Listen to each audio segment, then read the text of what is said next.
Yes, तो दोस्तों यही सबसे बड़ा सवाल है कि आपने इंग्लैंड की कंडीशंस में 3 स्पिनर्स खिलाए, ठीक है। अब उस पे सब लोग कह रहे हैं, बाय द वे आपको पता है दिनेश कार्तिक ने क्या बोला है about playing 11 and about the toss specifically. कल जब दिनेश कार्तिक ने ये चीज़ देखी कि इंडियन टीम ने इतने आपका ओवरकास्ट कंडीशन देख के भी पहले बैटिंग ले ली, तो दिनेश कार्तिक ने बोला कि शायद आयरलैंड हैंगओवर खत्म ही नहीं हुआ है। रिपोर्टेडली उन्होंने बोला कि आयरलैंड का हैंगओवर खत्म ही नहीं हुआ है, मतलब जो सारे बातें कर रहे थे, और इसलिए शायद इंडिया ने पहले बैटिंग कर ली क्योंकि इंडिया चेज नहीं करना चाह रहा है, क्योंकि चेज करते हुए दोनों हार गए, मन में डाउट आ गया। So that is the truth, वो तो पूरी दुनिया को दिख गया भाई। जब दिनेश कार्तिक जैसा बंदा बोल रहा है तो मतलब ऑब्वियसली बात में दम है। तो ये भी समझ नहीं आया मुझे, क्योंकि ये भी एक आयरलैंड हैंगओवर लग रहा है कि आपको समझ ही नहीं आ रहा है कि यहाँ पे आपने कौन से प्लेयर खिला दिए। प्रियांशु भी आप देखिए ना, कौन से मतलब स्पिनर क्यों खिलाएंगे। इस T20 वर्ल्ड कप से पहले इंडियन टीम की एक स्ट्रॉन्गेस्ट पॉइंट होता था कि हम चेस करने में बेटर है, हम डिफेंड करने में, हम चेस करने में बेटर है। तो आप ये देखिए T20 वर्ल्ड कप जीतने के बाद जब आपने वेस्ट इंडीज से इतना बढ़िया चेस किया और आपने उसके बाद ऐसा कि आपका माइंडसेट में चेंज आया है। देखिए यही चीज होती है ना, जब एक छोटी टीम एक बड़ी टीम को हराती है ना, तो आपकी मेंटालिटी ना वहीं पे किल हो जाती है। अरे उस दिन कुछ ने बोला it was a depressing loss भाई। डिप्रेसिंग भी है, एम्बैरेसिंग नहीं, डिप्रेसिंग कह रहे थे और देखिए एम्बैरेसिंग भी उतनी है। बट देखिए आप ये है ना कि आपके जो छोटी छोटी गलतियां होती है ना, कभी कभी आप उनको ना नजर में लाते ही नहीं। अब आपकी उस दिन अगर मैं बात करूं, अगर हम पहले T20 की बात करें, 180 ऐसे रन भी नहीं थे जो आपके आउट ऑफ द रीच थे। उसमें भी आपके अभिषेक शर्मा ने ही आपको तेज रन करके दिए थे। अरे वो तो अच्छा हुआ कि आप 34 से आ रहे हो। हाँ। अभिषेक ने मारता तो आप 84 से हारते। तेज रन करने के बावजूद 8 से 9 ओवर के बीच में required run rate was something around 830 to 9। 8.5 से 9 के बीच में आपके बैटर्स श्रेयस अय्यर और उसके बाद अक्षर पटेल और तिलक वर्मा, इन्होंने ऐसा वहां पे ऐसा शटर गिरा कि भाई आपसे बाउंड्री नहीं निकल पाई। आप डायमेंशन के अंदर घूमते रह गए। इतना बड़ा भी ग्राउंड नहीं था, छोटा ग्राउंड था। आपकी गलती क्या हुई, आपने आयरलैंड से सीखा नहीं। आयरलैंड के बैटर क्या कर रहे थे, डाउन द ग्राउंड मार रहे थे, आपको पता की तरफ। वो तो कर ही रहे थे। आयरलैंड के बैटर एक और चीज कर रहे थे कि अगर आयरलैंड, और पता है आयरलैंड के हालात भी हमारे जैसे हो रहे थे, बैटिंग में वो भी अर्ली विकेट दे रहे थे। उन्होंने दोनों मैचेस में 35 पे 3 हुए वो, लेकिन वहां से उन्होंने पार्टनरशिप कैसे लगाई है कि उन्होंने ना थोड़ी देर के लिए अपने जो ये छक्का मारने की जो एबिलिटी है ना उसको रोका कि नहीं हम अभी नहीं मारेंगे, हम बाद में मारेंगे जब हम सेट हो जाएंगे। उस दिन ना मेरे ख्याल से पता नहीं किसने बोली थी ये चीज, एक्स क्रिकेटर ने बोली थी जाने माने, कि भाई T20 क्रिकेट से छक्के मारना नहीं है। बिल्कुल T20 क्रिकेट में आपको बहुत सारी चीजें मैटर करती हैं जो आपको देखनी पड़ेगी, मद्देनजर रखनी पड़ेगी।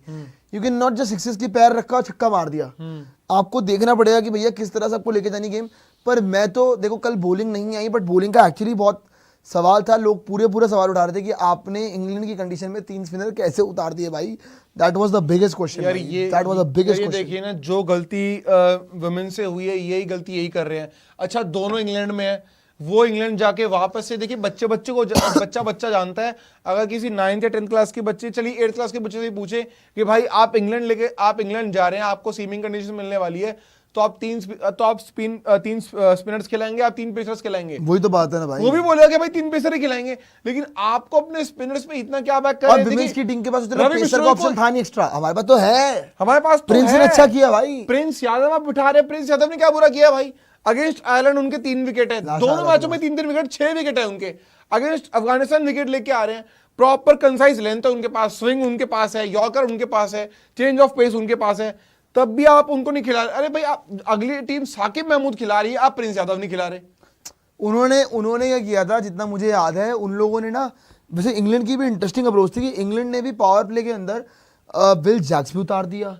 उन्होंने बॉलिंग करा लिया, आपका विल जैक्स से कराई थी, और किससे बॉलिंग करी थी, एक और स्पिनर से बॉलिंग करी थी इन लोगों ने, लियाम डॉसन। हाँ डॉसन। तो इन्होंने विल जैक्स और डॉसन दोनों को ही पावर प्ले में इंट्रोड्यूस कर दिया। आई वाज वेरी सरप्राइज्ड कि ये लोग क्यों करा रहे हैं इनसे, और क्या रीजन क्या है इस चीज का। इतना तो स्पिन में कुछ था भी नहीं वहां पे, इतना स्पिन में कुछ था भी नहीं। लेकिन अगर हम शुरू के 1-2 ओवर देखे भी ना, तो सीमर्स को उतनी मदद मिल नहीं रही थी, सीमर्स को स्विंग भी नहीं मिल रही थी, और विकेट कहीं ना कहीं रह रहा था लो। तो उन्होंने स्पिनर्स को भी जब बॉलिंग कराई ना, आपने टेक ऑन ही नहीं किया। बाद में शिवम दुबे ने बताया कि भाई ये तो कुछ भी नहीं है, इनके पेसर्स को मत मिल रही है, उधेड़ उधेड़ के मारो, लेकिन आपने वहीं पे शटर कर दिया। श्रेयस अय्यर की भाई 50 आई है, देखो अब वो 50 ऐसी है कि मैच खत्म नहीं हुआ। अब मैच खत्म नहीं होना तो इतनी बात भी नहीं कर सकते। अगर वो टीम मैच वो इंडिया हार जाती तो भाई फिर तो ये बात होती कि क्या श्रेयस अय्यर तेज खेलने चाहिए थे, बिल्कुल तेज खेलने चाहिए थे। देखो पता है बात क्या है एक्चुअली ना, अभी सारी बात ही हो रही है कि अपने अपने देखो अभिषेक है जो कि अपने रन नहीं मार रहा है, वो उसको पता है कि भाई उसने वो उसको सिलेक्शन पता है मेरे पे खेल रहा है। श्रेयस अय्यर ने वो रन इसलिए ही बनाए, साफ साफ बोलता हूं मैं, श्रेयस अय्यर ने वो रन इसलिए ही बनाए क्योंकि इससे पहले भी बात चल रही थी कि भाई कैप्टन के रन नहीं आ रहे, कैप्टन के रन नहीं आ रहे। श्रेयस अय्यर को पता था कि बहुत बेस्ट प्लेटफॉर्म है, जो लोग हैं वो सिर्फ रिकॉर्ड्स देखेंगे, 50 देखेंगे, मैं अपनी 50 बनाता हूं और बाद में ठीक है गेम आगे बढ़ाता लेकिन अब पता लोग ना इसको ऐसे कह रहे हैं कि दो नजरिए हैं इसके, ये एक तो जी कि अगर आउट हो जाते तो अगर बगर की बात है तो सारी, यार मैच कंप्लीट ही नहीं हुआ ना प्रियांशु भैया। अब वही तो बात है ना, कंप्लीट नहीं हुआ तो फिर उस पर स्टेटमेंट भी बारिश आ गई, बट पता है क्या, जो एंड में जीत जाते तो वो तो मैन ऑफ द मैच था। एंड में विकेट बेटर भी हो गया, शिवम दुबे ने रन भी मार दिए। अगर आप विकेट नहीं ले पाते ना ऊपर से सर, वो 18 ओवर में चेस भी मार देते। नहीं देखो वो तो फिर अगर मगर की बात है ना, तो अगर मगर की बात तो मैंने भी यही कहा अगर कि अगर वो आउट नहीं हो, अगर वो वाली बात है कि अगर भाई आउट हो जाते तो, जैसे आपने बोला अगर हो जाता तो। बट मेरे लिए अगर कोई ये बोले कि इस सीरीज में ये जो इनकी 50 आई है ये बहुत एन्चेंटिंग नॉक है कि सामने से बहुत अच्छी आ गई है, मैं नहीं मानूंगा, मुझे अभी और नॉक्स देखने भाई अल्टीमेटली बात ये है कि देखो श्रेयस अय्यर अगर ये जीत जाते मैच तो मैन ऑफ द मैच तो वही होता तो अभिषेक शर्मा भी नहीं, मैन ऑफ द मैच यही होता। सो आई गेस पता है श्रेयस अय्यर की बैटिंग की बात अगर हम तब बोल पाते हैं धीरे खेलें या कैसे खेलें कि जब आपका मैच कंप्लीट हो जाता, मैच कंप्लीट हुआ नहीं है तो मेरा तो टू बी ऑनेस्ट ऐसा कुछ नहीं है। मैं बोलूंगा श्रेयस इस ये इनिंग का एक ही महत्व था कि कैप्टन के बल्ले से रन आ गए, कैप्टन के बल्ले से रन आ गए, बस ये मैं बोलूंगा कि जो कि आने बड़े जरूरी थे for the confidence of the team and for the confidence of our captain. That's it यार जब कल श्रेयस अय्यर जब क्रीज पे आए थे तब हम सभी देख रहे थे, लंबी लंबी सांसें ले रहे थे और लिटरली उनके आंखों से वो तो संजू भी ले रहे थे, हो गए ना हाँ, शुरू में ले रहे थे, लेकिन बस वही चीज देखने को मिले ना, बस अभिषेक शर्मा ने काफी कैप्टनसी बचा भी ली और काफी उनको एक प्लेटफॉर्म में दे दे कि अब आप जो कैप्टन है वो अब आप भाई उन्होंने भी बचाई। अगर आउट होते तो फिर शिवम दुबे देखो तब अच्छा कर सकते थे जब उसको नीचे एक प्लेटफॉर्म सेट मिले, उसको उस टाइम पे 130 का प्लेटफॉर्म मिला हुआ था, तब उसने 130 को 190 लगाया। अगर यही उसको मिल जाता कि हाँ भाई आज 100 रन पे बैटिंग करने आ जा भाई, तो बता रहा हूँ 190 छोड़ो 150 ना बनते हमसे, बट आउट हो जाता। बट मेरे हिसाब से अभी भी ये नॉक बहुत एवरेज है, मैं इसको बहुत टॉप ऑफ द लिस्ट नहीं मानूंगा। आने वाले टाइम में अगर मैनचेस्टर में या आपका लीड्स में कुछ ऐसा होता है कि आपके पास आप पहले बैटिंग कर रहे हैं और आपको 11वें 12वें ओवर में आपको बैटिंग मिली है, sir go all gun blazing, जो आप बोलते हैं ना वैसे ही खेलो। क्योंकि लेकिन आप इस मैच में भी अगर आपको कुछ चेंज करना, देखो ऑब्वियसली प्रिंस यादव हम लाना चाहेंगे, लेकिन प्रिंस यादव आएगा किसी जगह, क्या अक्षर पटेल की जगह, क्या रवि बिश्नोई की जगह, वरुण चक्रवर्ती की जगह?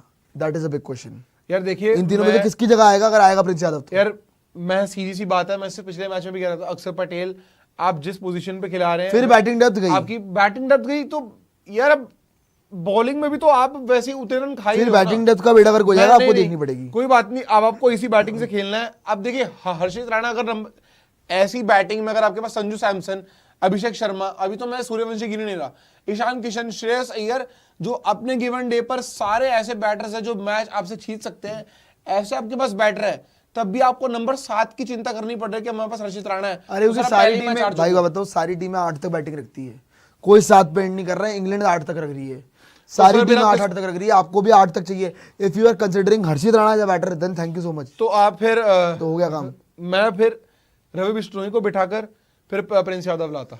वही चांस है भाई, वही करना पड़ेगा आपको। अब देखो रवि बिश्नोई भी अच्छा स्पिनर है, रवि बिश्नोई भी अच्छा स्पिनर है, बट ये अक्षर पटेल, यार अक्षर पटेल की अगर बैटिंग की बात करें ना, मुझे ये बैटिंग वो भी 7वें नंबर की लग रही है, 7th पोजीशन तक की लग रही है।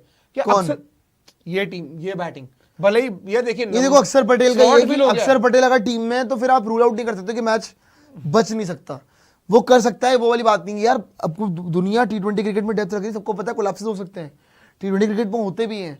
T20 फॉर्मेट ही ऐसा है जहां पे आपको चाहिए ही चाहिए इतनी लंबी बैटिंग कि किसी ना किसी को तो करना पड़ेगा कंट्रीब्यूट, कभी ना कभी दिन खराब आ जाता है। सो यहाँ तो ये 8 तक बैटिंग किसी कीमत तक रखेंगे यार, किसी कीमत तक रखेंगे। और मैं तो ये बोलूँगा I will drop Ravi Bishnoi यहाँ पे और आपका टीम में लेके आऊँगा प्रिंस यादव। प्रिंस यादव अभी बाहर नहीं बनता है, प्रिंस यादव का 100% टीम के अंदर पहले आते हुए एंटर जगह बनती है। और प्रिंस यादव, हर्षित राणा, प्रिंस यादव की जरूर जगह तीनों खेले तब बात है। तिलक वर्मा का अब देखते हैं क्या हो सकता है। तिलक वर्मा एक डाउट है बस भाई कि तिलक वर्मा क्या होगा। वैभव सूर्यवंशी अगर आप खिलाओगे किसकी जगह खिलाओगे भाई? अगर वैभव खेलना सूर्यवंशी अगर मैं खिलाऊंगा तो भाई मैं संजू सैमसन को तो ड्रॉप कर दूंगा फिर, बट अभी तो नहीं। मैं संजू सैमसन को एक मैच और देता, मैनचेस्टर वाला मैच जरूर देता मैं, पूरी सीरीज तो नहीं बट मैं मैनचेस्टर ये वाला मैच जरूर देता। तो आप वैभव सूर्यवंशी को अगले मैच में भी नहीं खिलाते? अगले मैच में भी नहीं, नहीं तो आप उनको बाहर ही रखते हैं? नहीं नहीं, संजू सैमसन के लिए बहुत तिलक को बाहर ज्यादती नहीं है। करते आप? कुछ भी तिलक वर्मा को बाहर नहीं करते आप? क्या देखिए, मैं तो बाहर कर देता बट क्या टीम बाहर करेगी? फिर तिलक वर्मा को बाहर करके संजू सैमसन को नंबर 3 पे और फिर ऊपर खिला दीजिए आप पूरा सूर्यवंशी और अभिषेक शर्मा के साथ जब जाइए।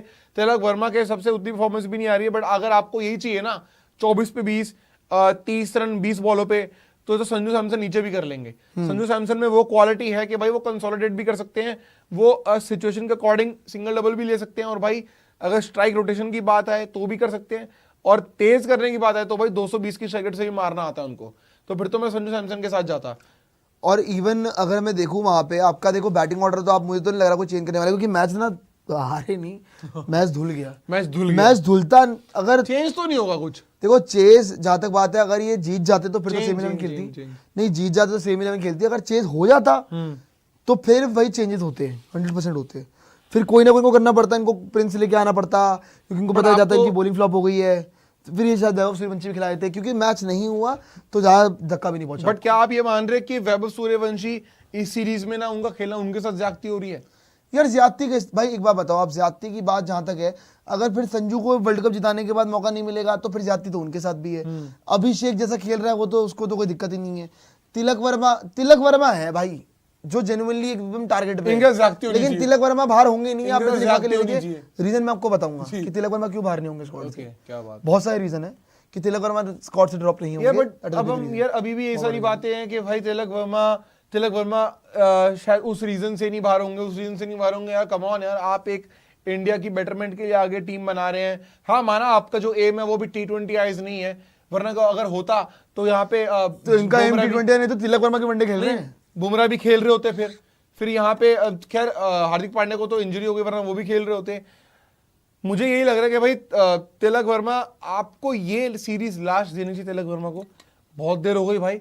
तिलक वर्मा अगर आप 23 रन कर सकते हैं तो ठीक है, वरना अगर आप ऐसे ही शटर गिराते तो फिर है बढ़िया बॉलर, तो बाय बाय। फिर रजत पाटीदार को ले आओ यार। अबे रजत पाटीदार ले आओ, सूर्यवंशी को, या तो सूर्यवंशी को खिला लो, संजू कर लो 3 नंबर पे यार, संजू कर दो 3 नंबर पे। लेकिन प्रॉब्लम है कि संजू की बैटिंग बढ़ जाएगी, फिर वो अच्छा खासा ओपन कर रहा है उसका, वो भी खराब हो जाएगा मेरे ख्याल से। तो पता नहीं क्यों यार ये सारी चीजें ना संजू के अगेंस्ट से आ रही है, संजू के अगेंस्ट आ रही है। प्रियांशु भी आप ये भी देखो ना, उनका जो एज है, एज फैक्टर इतना बड़ा फैक्टर बन गया ना उनके लिए, कि जिस हिसाब से जो रिजीम है वो इतनी तेजी से आगे बढ़ रहा है। क्या आपको पता है कि 32 के तो अभी है 28 की T20 वर्ल्ड कप आगे आते आते वो 35-34 के वैसे ही रहेंगे। तो क्या आपको टीम खिलाएगी? मुझे तो बहुत मुश्किल लगता है जिस हिसाब से चीजें चल रही हैं। अभी अगर पाटीदार की जगह नहीं बन पा रही, और संजू सैमसन ने तो कर दिया परफॉर्म भाई T20 वर्ल्ड कप में, वरना तो उनका पूरा पेटी पैक थी उनकी, तो वो लगेज पैक कर चुके निकल चुके होते अपने घर तक यार। बट यार जहां तक संजू सैमसन की बात है, देखो संजू को तो खैर मेरे को देखो पता क्या इस वक्त अगर वैभव सूर्यवंशी के लिए दोस्तों सबसे ज्यादा, अगर वैभव सूर्यवंशी की टीम में एंट्री होगी ना, अगर कोई जेन्युइनली देखे कि सबसे ज्यादा डेंजर में कौन है जो बाहर हो सकता है, मेरे को तो सबसे high risk factor Sanju Samson के साथ लग रहा है भाई, विद ऑल ऑनेस्टी। मानता हूं तिलक वर्मा के तो स्टैट बहुत ही बुरे हैं, लेकिन प्रॉब्लम ये है कि Tilak Varma is a middle order batter, तो उसका कॉन्टेस्ट सिर्फ मिडिल ऑर्डर बैटर से हो सकता है, ना कि एक टॉप ऑर्डर बैटर से। संजू सैमसन है टॉप ऑर्डर बैटर, अगर वो अगली इनिंग में देखो संजू सैमसन के पास एक ही तरीका है, अगली इनिंग में रन मारो और आपका खेल जाओ, कोई दिक्कत नहीं होगी। लेकिन अगर अगली इनिंग में रन नहीं आए then it will be a very high risk for Sanju Samson. फिर तिलक वर्मा में कोई रिस्क नहीं है भाई, तिलक वर्मा तो खेल लेगा 2-3 इनिंग और तिलक वर्मा को पूरी सीरीज मिल जाएगी, शायद उसके अगले में ड्रॉप हो जाए, लेकिन अभी तो ड्रॉप नहीं होगा भाई। यार तिलक वर्मा को वाइस कैप्टन भी इसलिए बनाया गया ना कि आपको ये तो देखने को चीज मिलेगी कि भैया वाइस कैप्टन है, कैसे हटा दे कैसे हटा दे। लेकिन इस रिजीम में हमको पिछले 3 से 4 साल में ये तो देखने को मिल गया है कि भाई अब वाइस कैप्टन भी हटाया जा सकता है। बट संजू सैमसन को तो अब हाई टाइम है, आपको रन्स करने ही पड़ेंगे। पीछे अब सूर्यवंशी ने कुछ वो बहुत बेहतर परफॉर्म करके आ रहे हैं। अब वो पूरी दुनिया चाहती है कि भाई वो सूर्यवंशी को बैटिंग करते हुए देखे, तो अब आपको रन्स करने ही पड़ेंगे, वरना फिर यही सारी बात है कि आपको मौका भी मिला था, आप उतना अच्छा बेहतर परफॉर्म कर भी नहीं पाए। तो भी ऐसी क्या चीज हो गई जो आपसे जो किनारा कर लिया गया? नहीं नो डाउट। खैर थोड़े सवाल भी लेते दोस्तों आपसे, और लाइक जो कीजिए सब्सक्राइब भी कीजिए। जया जी कह रहे पी bro Sanju knows how to play swing, he is not using his feet forward and side but due to not feeling secure enough in the dressing room. He was sure that he was not going to be dropped after World Cup loss South Africa. यार sir देखो ऐसे तो नहीं बोल सकते हैं। अगर आप कह रहे कि वो स्विंग खेलने में इतने ज़्यादा पक्के हैं तो फिर पिछली 10 T20 या अवे इनिंग के अंदर कैसे उनके 5 डक हैं, ये आप मुझे समझा दीजिए। What is the reason behind it? He has to score runs, he has to prove with the bat. बातें हो सकती है लेकिन भाई अल्टीमेटली रन मारने पड़ेंगे मिडिल में जाके, that is the point. Swing मुझे तो दिक्कत लग रही है भाई, मैं आपको ऑनेस्टली बात बताऊं, और इसी वजह से शायद दिक्कत हो रही है संजू सैमसन को। जी सूर्या हिटर सर, आप जो इसकी बात करो सूर्या हिटर ये हो, अरे भाई रन कर दिए सूर्य कुमार यादव ने। भाई what's your prediction for England versus India ODI series? अभी भाई -3-1 सर, 3 मैच की सीरीज है वो। -2-1। अच्छा आप T20 की बात कर रहे हो क्या? T20 की बात कर रहे हो? 3-1 इन फेवर ऑफ व्हाट भैया, किसके फेवर में भाई? अच्छा इंग्लैंड, ओ भाई क्या बोल रहे हो यार आप, कह रहे 3-1 इंग्लैंड। मेरे हिसाब से बचे 4 मैच में कह रहे 3 इंग्लैंड जीतेगी। मेरे हिसाब से 2-1 इन फेवर ऑफ इंग्लैंड। एक और मैच धुलने वाला है। दूल्हे का तो नहीं, मैनचेस्टर वाला तो नहीं रहेगा लीड्स भाई। मेरे वाला को ये धुल लगता रहा है कि आपकी जो सीरीज होगी वो होगी अब 2-2 होगी। 2-2 मजा 2 वो 2 आप, 2-2 में तो मजा आ जाएगा। 2 वो 2 आप, यही दो वो, सीरीज दो आप। जी। तू टेंशन मत ले, सब अच्छा कर लेंगे, तेरा आरसीबी वाला नहीं आने वाला। सर ना है कोई बात नहीं, इंडिया जीतना चाहिए, लेकिन अगर आप बात करें, आप जेन्युइनली दिल पे हाथ रख के बोलिए, क्या आपको लगता है कि रजत पाटीदार डिजर्व नहीं करते और तिलक वर्मा से ज़्यादा डिजर्विंग नहीं इस वक्त टीम के अंदर? सर आप ये भी देख लीजिए, मेरिट पे बातें होती हैं, ऐसे नहीं होती है, ठीक है जी। खैर बाकी भी आपके सवाल देख रहे हैं दोस्तों, और जैसे कि वो बोला कि आपको सब्सक्राइब जरूर कीजिए। पी पंजाब किंग्स को ट्रेड अपडेट है, सिर्फ पंजाब किंग्स की कोई अपडेट नहीं है। पंजाब किंग को ट्रेड अपडेट नहीं है अभी। पंजाब किंग को कि मैच जीते बस, वो प्रॉब्लम ये है जी। Rajat wow, Rajat Patidar and Rinku in number 5 is better than टुक टुक तिलक। सर क्या बोल रहे हैं? मैं आपको कहता रिंकू रजत अच्छे ऑप्शन है 5 नंबर के लिए। रिंकू ने क्या बिगाड़ दिया? रिंकू ने किसी का क्या बिगाड़ा है? 2 साल से रन करके वो आ रहे हैं। आपने उनको अगेंस्ट अफगानिस्तान खिलाया, अगेंस्ट साउथ अफ्रीका खिलाया, आपने अगेंस्ट ऑस्ट्रेलिया खिलाया। हर मैच में उन्होंने कम से कम 150 तो मारी है हर सीरीज में, तब भी आप उनके